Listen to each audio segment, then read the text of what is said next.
Hello everyone, my name is Mi. I am 36 years old and I live in Dong Nai province, Vietnam. I've been unemployed for 8 months and I still haven't found a suitable job.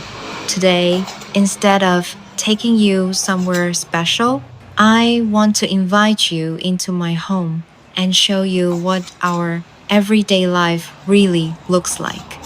This is the house where my family lives. It isn't a beautiful or luxurious house, but it is the place where my husband, my two daughters, and I spend our everyday lives together. So today, I'd like to show you a little bit of our simple home. Now, let's move to the area behind our house. This is where I usually wash the dishes, clean vegetables, and prepare food for my family. I really love this little space because it's open, airy, and surrounded by trees. Whenever I am working here, I can feel the breeze and hear the sounds of nature around me. It's a very simple place, but somehow I find it very relaxing. Sometimes, when I am washing dishes or preparing vegetables, I don't feel like I am doing housework at all.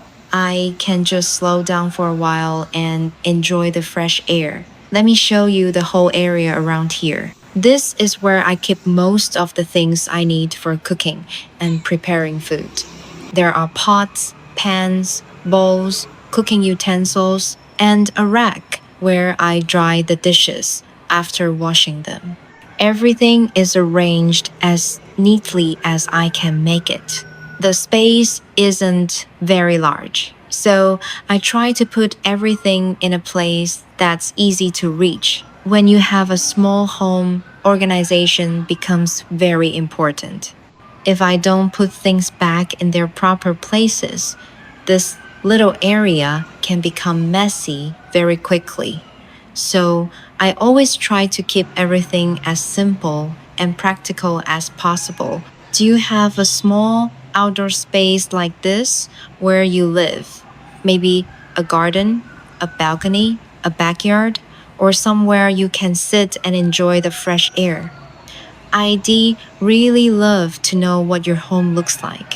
And this is our washing machine. I bought it secondhand several years ago for about $80. It's quite old now, but thankfully it still works well. Since our family doesn't have much extra income, I chose to buy a used washing machine instead of a new one. I try to save money whenever I can and use it for things that are more important, like food and my children's school expenses. It may not be new or beautiful, but as long as it still works, I am grateful to have it. Would you buy a second-hand appliance to save money? Now, let's take a look at our kitchen. This is where I prepare meals for my family every day. It's also where the four of us sit together and have our meals. Our kitchen is quite small, but it has everything we need for everyday cooking. There is a small sink here. Next to the sink is a small shelf where I keep our cooking seasonings and other ingredients. This is our gas stove, which I use for most of our daily cooking. It's a simple kitchen and we don't have many expensive appliances, but I try to keep everything neat and organized. This is the rice cooker I use every day to cook rice for my family. It saves me a lot of time in the kitchen, which makes cooking much easier and more convenient. Right next to the window is my neighbor's house.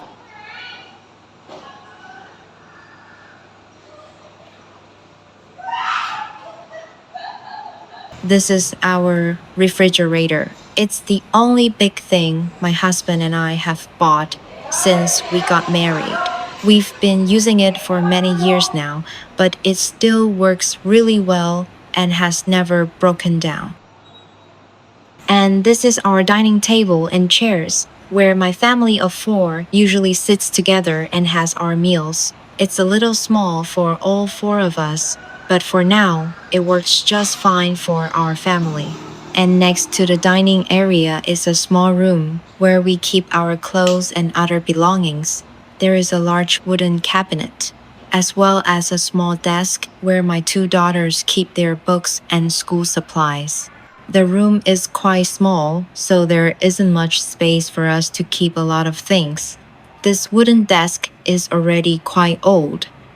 Our neighbor gave it to us, so we decided to keep using it instead of buying a new one. Can you see this? The top of the desk and even the walls around it are covered with drawings from my two daughters. I've told them many times not to draw on the furniture or the walls, but they still love drawing whenever they have the chance. It makes the room look even older and a little messy. But I suppose these drawings are also part of their childhood.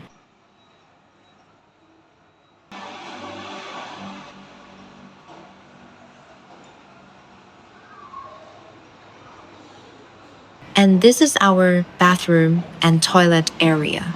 It's a very simple space with everything we need for our family's daily use.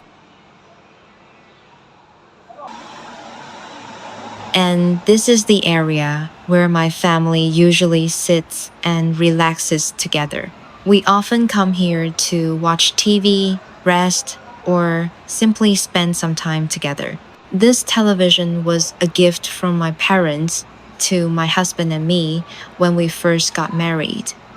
We've been married for 11 years now, and we have two daughters. There's also a fan, a wooden bench, and an old hammock here. The wooden bench is quite hard and not very comfortable to sit or lie on, but we still use it whenever we need a place to rest. The hammock is much more comfortable, especially when I want to relax after a long day of housework. And as you can probably see, my daughters have drawn on almost every wall around TH. They've even drawn on the wooden bench. I've reminded them many times not to draw on the walls or furniture, but they really love drawing. Sometimes I feel a little embarrassed when people come to visit because the walls look so messy. But I also know that these draw, I use the window here to hang my daughter's helmets, so they can easily grab them whenever we need to go somewhere. It's a simple little space, but this is where many of our family's everyday moments happen. And this is our bedroom. All four of us sleep in this room because our house only has one bedroom. As you can see, the room is quite old and not very clean. My two daughters often kick the walls when they sleep, and they also draw on the walls. I didn't want the walls to look too bad, so I bought some foam wall panels and put them around the room. But my daughters have slowly torn them apart too. So now the room looks even worse. I really don't like a dirty and messy room, but I don't have enough money to repaint or repair it right now. So I just have to leave it like this for now. I hope that one day, when I have enough money, I can make this room clean and beautiful again. And this is my motorbike. My father bought it for me when I went away from home to attend in university. It was the small amount of money he had saved after working as a security guard for 5 years. Because my family was not well off, buying a brand new motorbike was impossible for us. So my father bought this used motorbike from a man at his workplace. It may be an old and simple motorbike, but it means a lot to me because it reminds me of my father's love and everything he did for me. And this is my husband's very old motorbike. He works on farms as a hired worker, so he doesn't need a nice or expensive motorbike. The roads to the farms are often muddy and dirty. He also has to carry dirty and heavy things on his motorbike while working. So, having an old motorbike like this is actually more practical for him. It may not look very nice, but it is enough for him to get to work every day. It's already 8 a.m. I woke up early this morning, went to the market to buy food for the day, and took my daughter to school. After having breakfast, I am now going to hang out the laundry. I need to get it dry before noon so I can bring it inside. It's the rainy season now, and it often rains from around noon until the evening. The sky is usually cloudy with very little sunlight. The area behind my house is quite cool and peaceful, which makes me feel relaxed. There are lots of trees around here, and the air is fresh and open. I really love nature and being surrounded by trees. I love a simple, peaceful, and quiet life. I don't really like noisy or crowded places. I enjoy the simple countryside life with trees around my house, growing vegetables and fruit, and raising a few animals. For me, this kind of simple life is enough to make me feel happy and peaceful. And what about you? What kind of life do you enjoy? Tell me about it in the comments. I am really curious to know if there's anyone out there who enjoys the same kind of peaceful life as I do.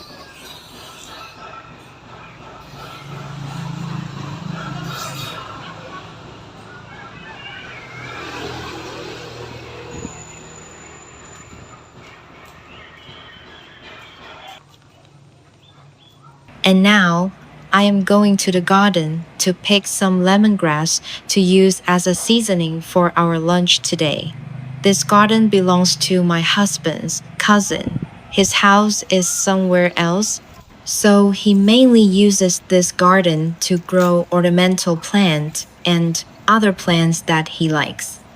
The garden is quite large. He lets me grow vegetables and other short term crops in the empty spaces that he doesn't use. I am really grateful to him for letting me use this little piece of land. It means a lot to me because I can grow some of our own food without having to spend much money. I also dream of saving enough money to buy a large piece of land and build a small house there. I would love to grow trees, vegetables, and fruit and live surrounded by the nature that I love. But for my family, that dream feels almost impossible because it would take a lot of money. Our daily income is only enough to cover our basic living expenses. I am also quite an introverted person, so I don't talk very much. And I don't really have any close friends anymore.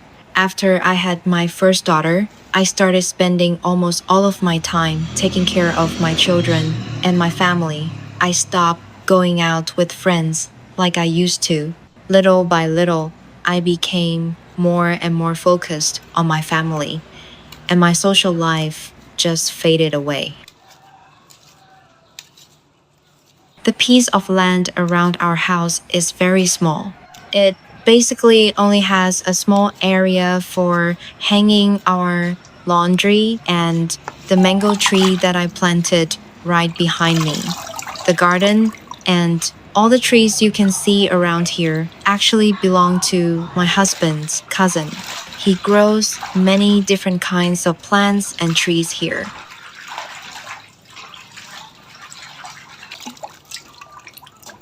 For lunch today, we're going to have fried wild boar with lemongrass, served with fermented anchovy sauce and Vietnamese perilla leaves.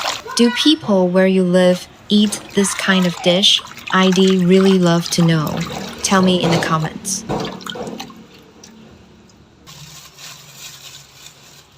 I have been unemployed for 8 months now. The company I used to work for wasn't selling enough products. So they eventually decided to close the business to avoid losing even more money. I worked there as an accountant, but my job involved much more than just accounting. I had to pack orders, take packages to the post office, and sometimes even deliver them to customers myself. My boss also asked me to go to the market to buy food and other things for his family. Basically, whenever he needed something, he would call me. The products we sold were bottles of alcohol, and each bottle weighed about 1 kilogram. Sometimes customers ordered many bottles at once, so I had to pack them into large foam boxes that could weigh several dozen kilograms. I had to do everything by myself, from packing the bottles to sealing the boxes with tape before sending them to the post office. When I had to put those heavy boxes onto my motorbike, I couldn't lift them by myself. They were simply too heavy for me, so I had to ask someone nearby to help me lift them onto the motorbike. Even then, carrying those heavy boxes was exhausting and really hard on my back. I would be sweating and my back would hurt a lot, but I still kept working there because I needed an income to support my family. I was hoping that one day I could find a better job. But now I am 36 years old, and finding an office job has become very difficult for me. Many companies prefer to hire people between 23 and 30 years old. Some companies accept applicants up to 35, but there aren't many of them. It feels like many employers prefer younger workers, even when older workers already have years of experience. So after losing my job, I realized that starting over at 36 is not easy at all. Where you live, what is the usual age limit for hiring office workers? And do employers often ask you to do tasks that are outside your actual job responsibilities? I'd really love to hear about your experience. Maybe things are very different in your country compared to Vietnam. I currently have two daughters. My older daughter is in fifth grade, and my younger daughter is in first grade. They're on their summer vacation right now, but I don't have enough money to send them to summer classes. Most of their friends are taking extra classes during the summer, but my children can't do that. My older daughter is currently taking free swimming lessons, so I take her there every morning and pick her up at around 9:30 a.m. It's a free swimming class, so I'm really grateful that she has this opportunity to learn something useful without costing our family any money.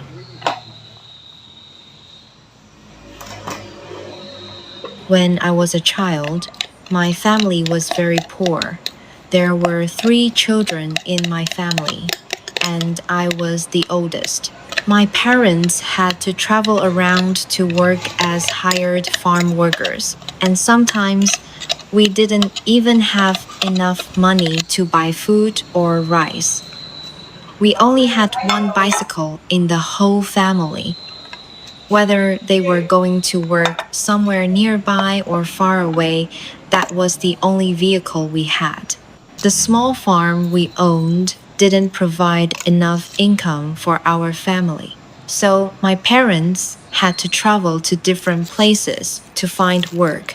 Whenever I had a day off from school, I would also go to the fields and work with my parents. Life was difficult, but my childhood was still very happy and carefree. I had many friends in the neighborhood, and we spent a lot of time playing together. Back then, our school was very far from home, from first grade to fourth grade. My siblings and I had to walk to school every day. We had to walk up a steep hill before reaching a flatter road. The roads were all dirt back then. There were no smooth paved roads like there are today. It took quite a long time to walk to school, and by the time we arrived, our backs would be soaked with sweat. We walked to school and walked home by ourselves. It was very different from today, when parents can take their children to school on motorbikes. Even though my family was very poor, I studied very hard and did well at school. I wanted to study hard because I hoped that when I grew up, I could find an easier job and wouldn't have to work as hard as my parents. My parents also hoped that their children would study well, get into university, and eventually find stable office jobs. Then, when I started fifth grade, my family moved to a new place that was closer to the school and more convenient. So going to school was no longer such a long and tiring journey. My father continued working on farms, while my mother found a job at a small workshop. So life became a little easier for her. Every summer vacation, I would work with my mother to help my family earn some extra money. I wanted to help her so that she wouldn't have to borrow money whenever a new school year started. Every year, we needed money to buy books, school supplies, and other things we needed for school. Looking back now, I realized that even though we didn't have much money, those difficult years taught me to work hard, appreciate what I have, and never give up easily. Today, I spent 6 on this meat. I divided it into 2 meals, one for lunch and one for dinner. Every morning, I go to the market early to buy food for my family for the day. I prefer going to the market in the morning because that's when I can find the freshest food. I also like getting up early because it gives me more time to get things done during the day. I've gotten used to waking up early a long time ago, even when I am not working. What about you? Do you usually sleep in? For me, just going to the market to buy food for 3 meals, feeding my children, taking them to school, washing the dishes, cleaning up around the house, and then preparing the ingredients for lunch already takes up most of my morning. And after that, I still have to go and pick my children up from school. So by the time I finish all of those things, my whole morning is basically gone. What about those of you who stay at home and take care of the family? Do you have much free time during the day? I'd really love to hear about your daily life. So tell me in the comments.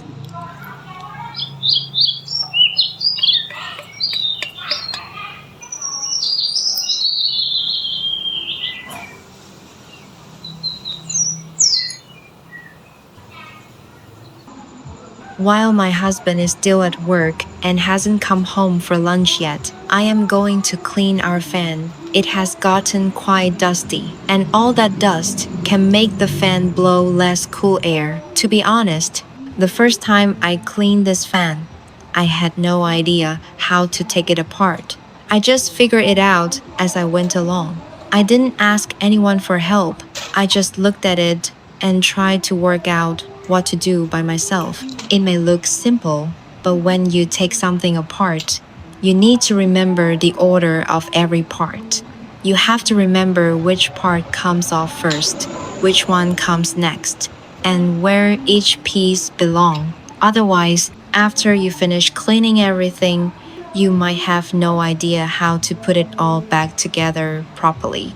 So, I think the most important part is actually paying attention and remembering everything when you first take it apart. Once you remember the order, putting it back together becomes much easier. Do people in your country use this kind of fan here in Vietnam? Most families mainly use fans like this. Not every family has air conditioning because it uses quite a lot of electricity, and buying an air conditioner can also be quite expensive compared to the average income here. A basic mid range air conditioner can cost about the same as a month's salary for some people. And if you want a better one with more features, the price can be even higher. Of course, there are many different price ranges, so people choose one depending on what they can afford. What about where you live? Do you mostly use fans? Or do you use air conditioning more often? Now it's time to put the fan back together. This part is also pretty easy for me because I can usually look at it and figure out where everything goes. But putting it back together is actually a little harder than taking it apart.